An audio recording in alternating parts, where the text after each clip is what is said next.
जय हिंद दोस्तों, आपका आरके जीएस में स्वागत है। हमने फिजिक्स का पहला चैप्टर समतल पृष्ठों से प्रकाश का परावर्तन खत्म हो गया था। उससे कुछ न्यूमेरिकल आते हैं, सवाल आते हैं, देख लेते हैं। ठीक, देखते हैं। समतल दर्पण से कुछ प्रश्न आते हैं, उनके बारे में देखते हैं। पहला प्रश्न है इसमें, यदि कोई वस्तु समतल दर्पण से 25 सेमी की दूरी पर है तो दर्पण से प्रतिबिंब की दूरी ज्ञात कीजिए।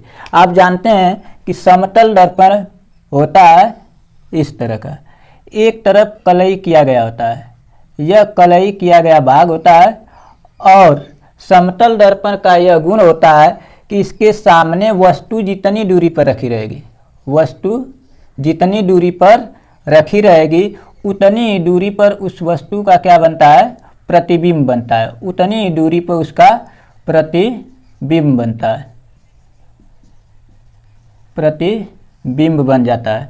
तो सवाल में कह क्या रहा है, यदि कोई वस्तु समतल दर्पण से 25 सेमी की दूरी पर है तो दर्पण से प्रतिबिंब की दूरी ज्ञात कीजिए। देखिए, वस्तु कितनी दूरी पर है, 25 सेमी की दूरी पर, 25 सेमी की दूरी पर है। तो प्रतिबिंब का दूरी भी कितना हो जाएगा, 25 सेमी की दूरी पर बनेगा, 25 सेमी की दूरी पर बनेगा।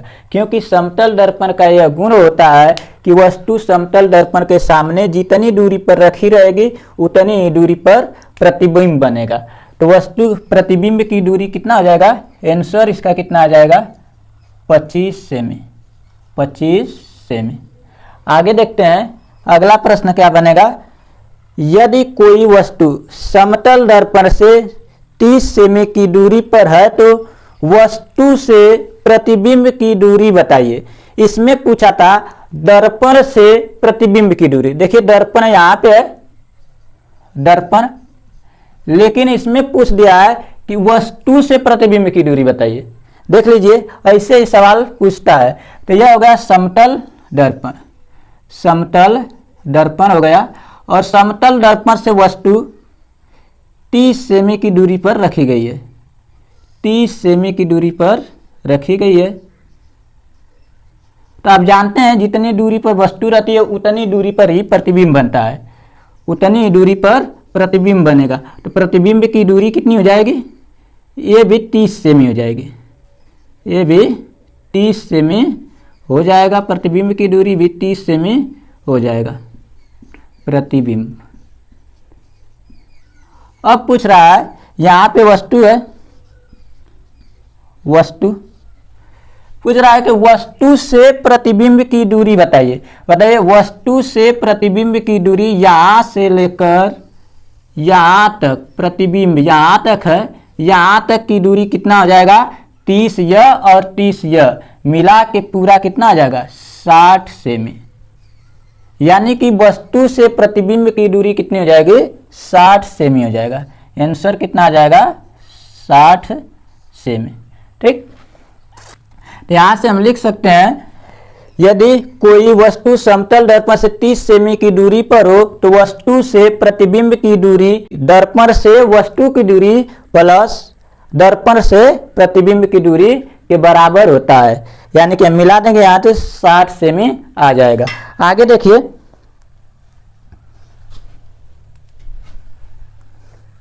आगे तीसरा प्रश्न देख लीजिए। प्रश्न नंबर 3, यदि कोई वस्तु समतल दर्पण के सामने 50 मीटर प्रति सेकंड के वेग से आ रही है, कितने मीटर प्रति सेकंड के वेग से आ रही है, 60 मीटर प्रति सेकंड, 50 मीटर प्रति सेकंड के वेग से आ रही है, तो प्रतिबिंब का वेग ज्ञात कीजिए। देखते हैं प्रतिबिंब का वेग। आप लोग को पढ़ाया मैंने कि दर्पण का जो गुण होता है समतल दर्पण का, उसमें जो वस्तु समतल दर्पण के सामने अगर भी वेग से आ रही है तो उसका वेग, प्रतिबिंब का वेग दुगुना हो जाता है। कितना हो जाता है, दुगुना हो जाता है। अतः प्रतिबिंब का वेग कितना हो जाएगा, यहां से देखिए, तो समतल दर्पण के सामने वस्तु का वेग कितना है, 50 मीटर प्रति सेकंड। अब प्रतिबिंब यहां बन रहा है, यहां से वेग इसका कितना हो जाएगा, दुगुना इसका, यानी कि 100 मीटर प्रति सेकंड, 100 मीटर प्रति सेकेंड हो जाएगा। आंसर कितना आ जाएगा 100 मीटर प्रति सेकेंड। इस तरह आपने देखा कि समतल दर्पण से यही 3 प्रश्न पेपर में पूछता है आपसे, इसके अलावा और कोई प्रश्न नहीं पूछेगा। तो आप देख लिए 3 प्रश्नों का हल यहाँ पर, और अच्छे से आंसर भी आपको बता दिए हैं। इसी प्रकार के प्रश्न आते हैं तो आप हल कर लीजिएगा और इसको सॉल्व करके कॉपी पर लिख भी लीजिएगा। अगला प्रश्न है, यदि आपतित किरण और अभिलंब के बीच बना कोण 60 अंश है तो परावर्तन कोण का कोण ज्ञात कीजिए। परावर्तन कोण ज्ञात कीजिए। परावर्तन के बारे में हमने आपको पढ़ा दिया है। प्रकाश के परावर्तन के बारे में आप लोग अच्छी तरह से जानते हैं। अगर जो नहीं पढ़े हैं, आगे जाके हमारी वीडियो बनी हुई प्रकाश के परावर्तन पे, उसको देख लीजिए पहले, तब ये सवाल आपको अच्छी तरह से समझ में आ जाएगा। तो आइए देखते हैं इस सवाल को। कह रहा है कि यदि आपतित किरण और अभिलंब के बीच बना कोण 60 अंश है। देख लेते हैं प्रकाश का परावर्तन होता कैसे है। कोई चिकनी या समतल सतह होती है, कोई चिकनी या समतल सतह होती है जिससे प्रकाश का परावर्तन होता है। किसी चिकनी या समतल सतह से टकराकर प्रकाश का उसी माध्यम में लौट जाना प्रकाश का परावर्तन कहलाता है। तो जो किरण आके परावर्तक तल से आकर टकराती है इसे बोला जाता है परावर्तक तल। परावर्तक तल से टकराती है इसे बोला जाता है आपतित किरण। आपतित किरण, आपतित किरण। और आपतित किरण यहाँ से टकरा कर चली जाती है, इसे बोल लिया जाता है परावर्तित किरण। परावर्तित किरण, ठीक, परावर्तित किरण।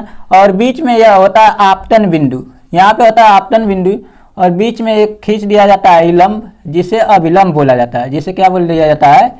अभिलंब है। आप जानते हैं कि प्रकाश के परावर्तन जब पढ़ रहे थे तो आपको मैंने बताया हूं कि आपतित किरण और अभिलंब के बीच बना कोण आपतन कोण कहलाता है। आपतन कोण को R से प्रदर्शित करते हैं। इसका मान दे दिया है 60 अंश। कितना दे दिया है? 60 अंश। देखिए, आपतित किरण और अभिलंब के बीच बना कोण 60 अंश दिया है। आपतित किरण और अभिलंब के बीच बना कोण 60 अंश दिया है। दिया क्या है? दिया है आपतन कोण। आपतन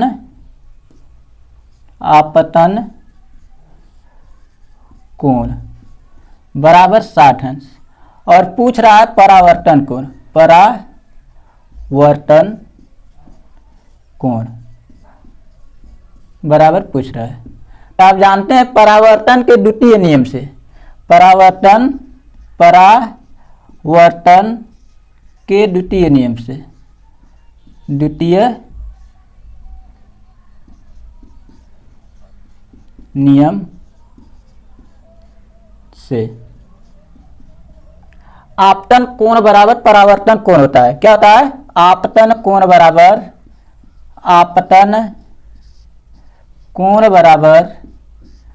परावर्तन कोण। परावर्तन कोण, तो यहीं तो पूछ रहा है परावर्तन कोण। आपतन कोण का मान कितना दे दिया है? 60 अंश बराबर परावर्तन कोण। परावर्तन कोण हो जाएगा। तो इस तरह से परावर्तन कोण का मान कितना आ जाएगा? 60 अंश आ जाएगा। परावर्तित किरण और अभिलंब के बीच बना कोण परावर्तन कोण कहलाता है। इसे स्मॉल r से प्रदर्शित करते हैं। इसका मान भी 60 अंश हो जाएगा। यानी कि आपतन कोण और परावर्तन कोण का मान 60 अंश। इस तरह से आपने देखा कि इस सवाल का आंसर कितना आएगा? 60 अंश। अगला सवाल देख लेते हैं, 5वां। ठीक, यदि आपतित किरण और परावर्तक तल, यहाँ पे देखिए आपतित किरण और अभिलंब के बीच में दिया था, परावर्तक तल यहाँ पे है, परावर्तक तल यहाँ पे है। तो यहाँ पे देखिएगा आपतित किरण और परावर्तक तल के बीच बना कोण 40 अंश है। देख लेते हैं, यह हो गया हमारा परावर्तक तल। कौन सा तल हो गया? परावर्तक तल। और यह हो गई आपतित किरण। इससे टकराकर जाने वाली किरण परावर्तित किरण। बीच में हो जाता है अभिलंब। और हमारा एंगल दे दिया है किसके किसके बीच में? आपतित किरण और परावर्तित किरण, आपतित किरण और परावर्तक तल के बीच का एंगल दे दिया है, यहाँ से यहाँ तक दे दिया है 40 अंश। लेकिन आप जानते हैं कि जो अभिलंब होता है, अभिलंब जो होता है परावर्तक तल के साथ 90 डिग्री का कोण बनाता है। कितने डिग्री का कोण बनाता है? 90 डिग्री का कोण बनाता है। देखिए ये 90 डिग्री का कोण बना रहा है परावर्तक तल के रूप में, यहाँ से यहाँ तक 40 अंश। तो यहाँ से निकालने के लिए, इसके बीच का कोण निकालने के लिए, अभिलंब और आपतित किरण के बीच का कोण निकालने के लिए क्या करेंगे हम? 90 में से 40 घटा देंगे तो ज्ञात हो जाएगा कि नहीं? हो जाएगा। तो आपतन कोण क्या हो जाएगा बताइए तो?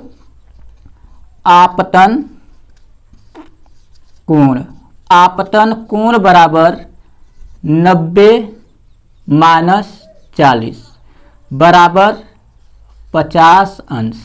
कितना आ जाएगा? 50 अंश। अब परावर्तन के द्वितीय नियम से पूछ का रहा है, यहाँ से परावर्तन कोण पूछ रहा है। परावर्तन के द्वितीय नियम से हम जानते हैं, परावर्तन के द्वितीय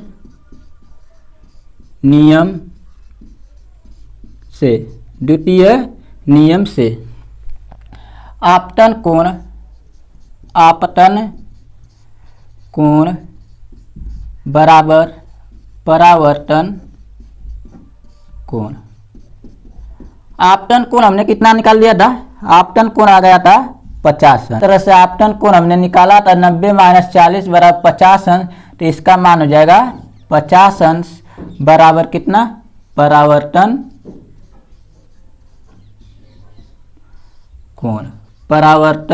कोण। तो परावर्तन कोण का मान कितना आ जाएगा? 50 अंश। यही पूछा था हमसे, तो इस तरह से हमने पहला चैप्टर जो फिजिक्स का था, समतल पृष्ठों से प्रकाश का परावर्तन, उससे जितने भी न्यूमेरिकल बन सकते हैं, आपके प्रश्न में संभावित प्रश्न है, आ सकते हैं, ऐसे ही प्रश्न आते हैं। तो आप इसको देख लीजिएगा अच्छी तरह से और हल भी कर लीजिएगा। ये वाला प्रश्न अच्छी तरह से देखिएगा। ये परावर्तक तल और आपतित किरण के बीच कोण देता है। बच्चे यहाँ पे फंस जाते हैं और इसी को समझ लेते हैं कि आपतन कोण है, इसी को आपतन कोण समझ लेते हैं और सवाल को गलती करके चले आते हैं। तो इस सवाल को अच्छी तरह से आप देख लीजिएगा। तो थैंक यू, धन्यवाद, जय हिंद।